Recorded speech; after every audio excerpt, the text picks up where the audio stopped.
What up, everybody? I'm going to initiate a call to action for everyone to donate $1.99 so that you can access the back catalog of the podcast as well as to help your podcast grow. I'm trying to grow the podcast, and I want to do that with you guys and make it better and brighter and bring you more information. So if you want to access the back catalog and help support me as an artist, I appreciate you. And please donate at anchor.fm underneath Lockdown Universe. Thanks so much, and enjoy the show.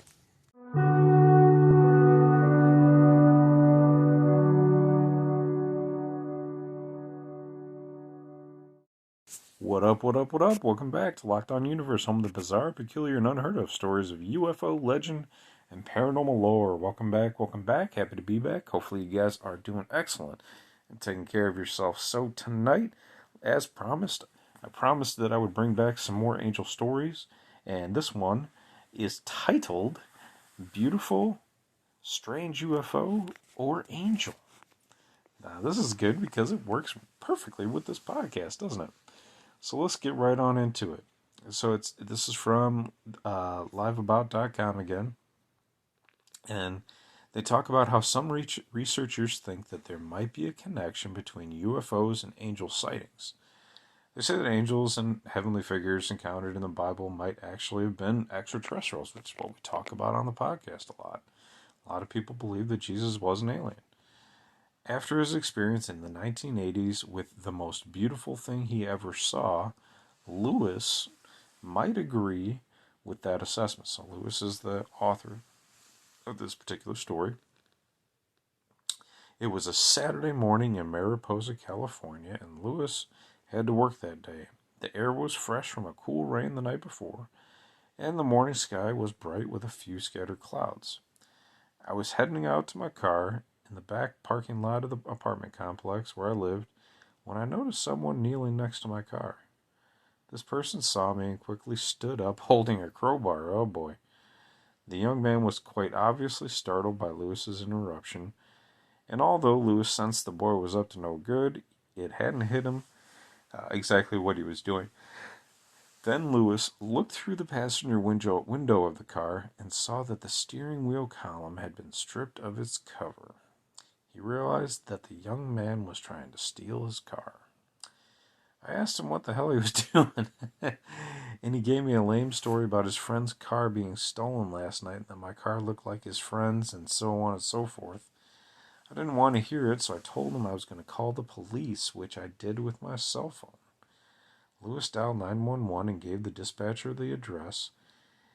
He told the would-be thief that the police were on their way and warned him not to leave. The boy said he would wait for the police, but Lewis could tell he was just waiting for the right moment to make a run for it. If he did, I wasn't going to try to stop him because the adrenaline was already pumping and he had that crowbar. As Lewis was grilling the young man, he tried to detain him. He began to notice three rather large clouds in a single file formation that were almost overhead. Then I saw it, a shiny object exiting from the first cloud and entering the next, and then coming out of that one. It was shiny like brightly polished chrome and moving at a good speed. I couldn't make out the shape. But this time, Lewis was so distracted by the UFO that this young man, they don't put it that in those terms, saw his chance and took off. That's when the object entered the last cloud. From there, it was nothing but open sky. When it emerged, my life changed. There was a richness in the blue sky, and the silvery shape that seemed to have arms and legs. Interesting. It was so beautiful to look at, but at the same time, it had the appearance of metal. It looked like some kind of ship with a strange design. The best way I can describe it is it looked like silverware in the design of a stick man that children draw. It was huge, moving fast, made no noise. It sailed overhead. Some of the limbs would move up and down, giving the impression it was alive, like a living entity. It made a couple of rolls and reflected in the sun in every direction. It was beautiful, very beautiful. As it started to fade away from my view, I found myself short of breath with tears running down my cheeks. It had that much of an effect on me.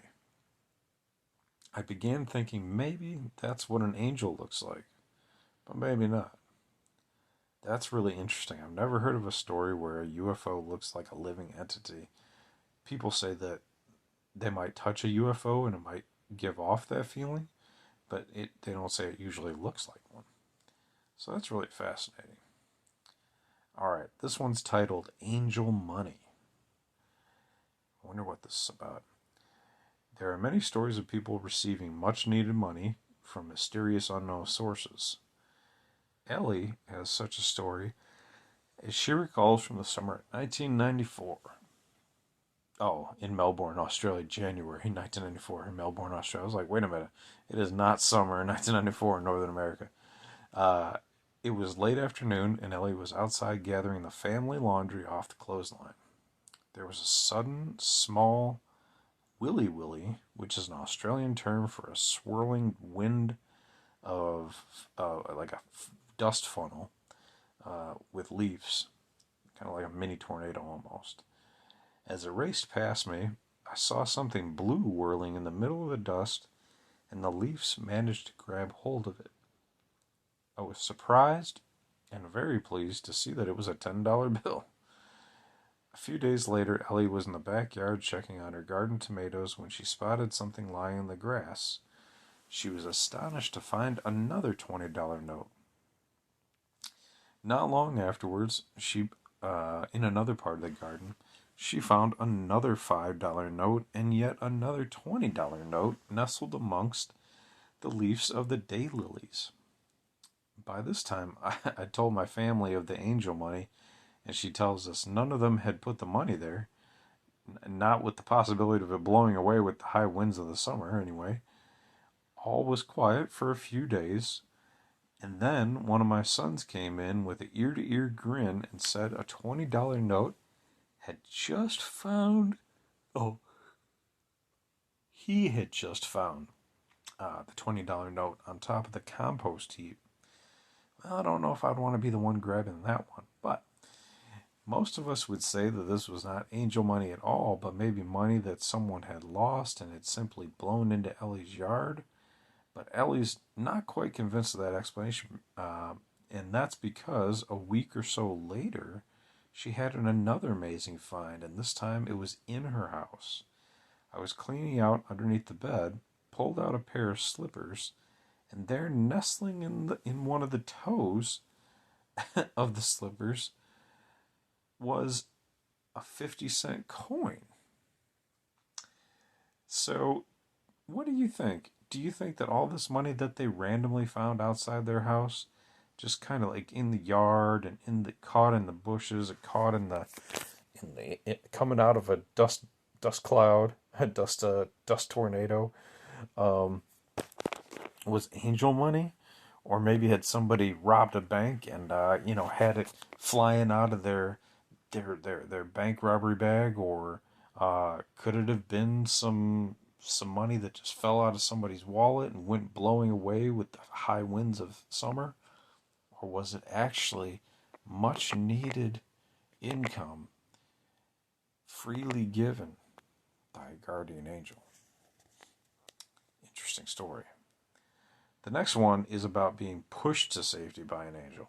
So back in 1980, a woman named Deb was a single mother with two infants living in California.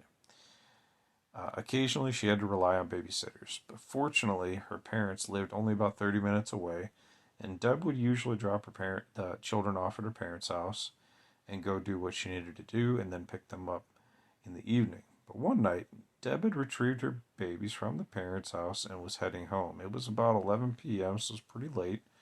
11:30, I should say. And Deb was driving an old clunker, she stated.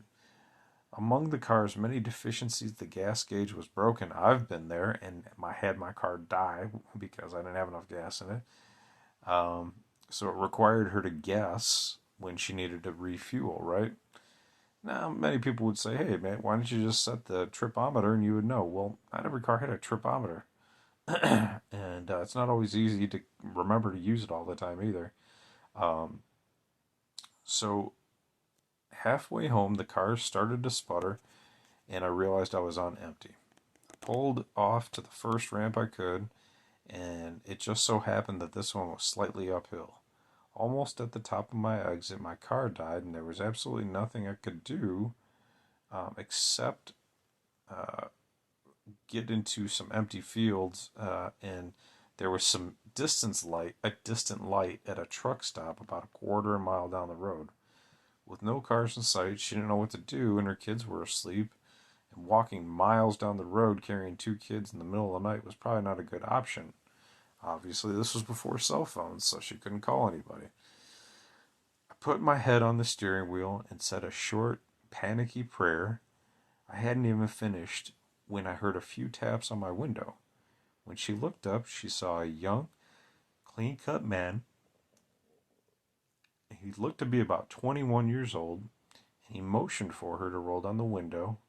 I remember I was surprised, but I wasn't even the slightest bit afraid, even though I would normally have been terrified. The young man was dressed well and had a faint smell of soap. He didn't ask if she needed any help. Instead, he told her to put her car in neutral, and he would help her over to the last small hill towards a place where she could get some gas. I thanked him and followed his instructions. The car started moving. I steered it toward the lights of the truck stop and turned around to yell thank you again to him. He was so nice, and my car kept moving, but the young man was nowhere in sight. I mean, this area was completely remote. There was absolutely nowhere he could have gone. That quickly, anyway. Even if there was somewhere to go, which there wasn't. I don't even know where he came from to begin with. So Deb's car began to continue to roll down the hill until it reached the truck stop, and she was able to get the gas that she needed, and the kids remained sound asleep. I've always trusted in God to take care of us, but in relating to that story so many times to my children, who are now 30 and 32, they know for a fact that angels do exist and are sent to us if we just believe. I always thought that it was so amazing that we were sent someone who I would trust instinctively without question. Since that incident, I've come to believe that we probably encounter angels all the time and take for granted who they really are. I think they come in all shapes and sizes, young and old, and sometimes when we least expect them. Interesting. I love that story. I love it so much because it was right when she needed it. She had no one to call, no one to help. Um, Pitch black, two kids, nothing she could have done. And then, like so many car assistance encounters, people just disappear. I remember reading a story about somebody who helped push someone's car home with their own car, right? So they had their car put in neutral, and the other person would push it, hitting the gas all the way home. And I remember hearing that story, reading that story, and the woman got home safely, and then she looked to find the person who pushed her, and there was only one pair of tracks in the snow, and she couldn't even see the car that helped push her home directly after being being delivered home, and parking her car. Um, so bizarre, right? I mean, you know,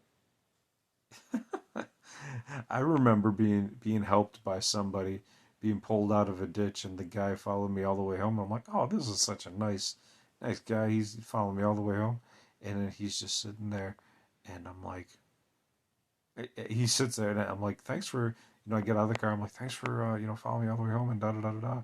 He just sits there and looks at me, and I'm like, he wants money. I get it. So I gave him $20. So that's all I had. And I said, thank you so much. And he's like, yeah, no problem. But but in that case, it wasn't like, some angel, even though he was kind and considerate and all that. Maybe it wasn't still an angel. Maybe the angel was teaching me a lesson to give money to people who helped me. I don't know, but it was definitely interesting. Have you guys had any angel encounters? I'm curious because they pop up here and there and everywhere. I think they're so fascinating. All right, let's see. We got one more, and then we'll call it a podcast. This one is the accident warnings. Is our future predestined? And is this how psychics and prophets can see the future? Or is the future only a set of possibilities, a path that can be altered by our actions? One reader writes about how she received two separate remarkable warnings about a possible incident in the future that may have saved her life. One night at about 4 o'clock in the morning, her sister called and her voice was trembling and nearly crying. Since her sister lived across the country and it was very early, she was obviously worried.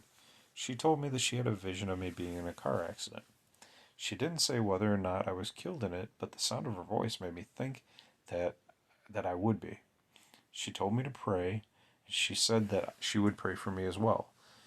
She told me to be careful, to take another route to work, anything that I could do to kind of change things up. I told her I believed her, and that I would call our mother and ask her to pray with us. When I left for work, I was terrified but strengthened in spirit. I worked at a hospital and had patients to attend to. As I was leaving the room, I was called over by a gentleman in the wheelchair.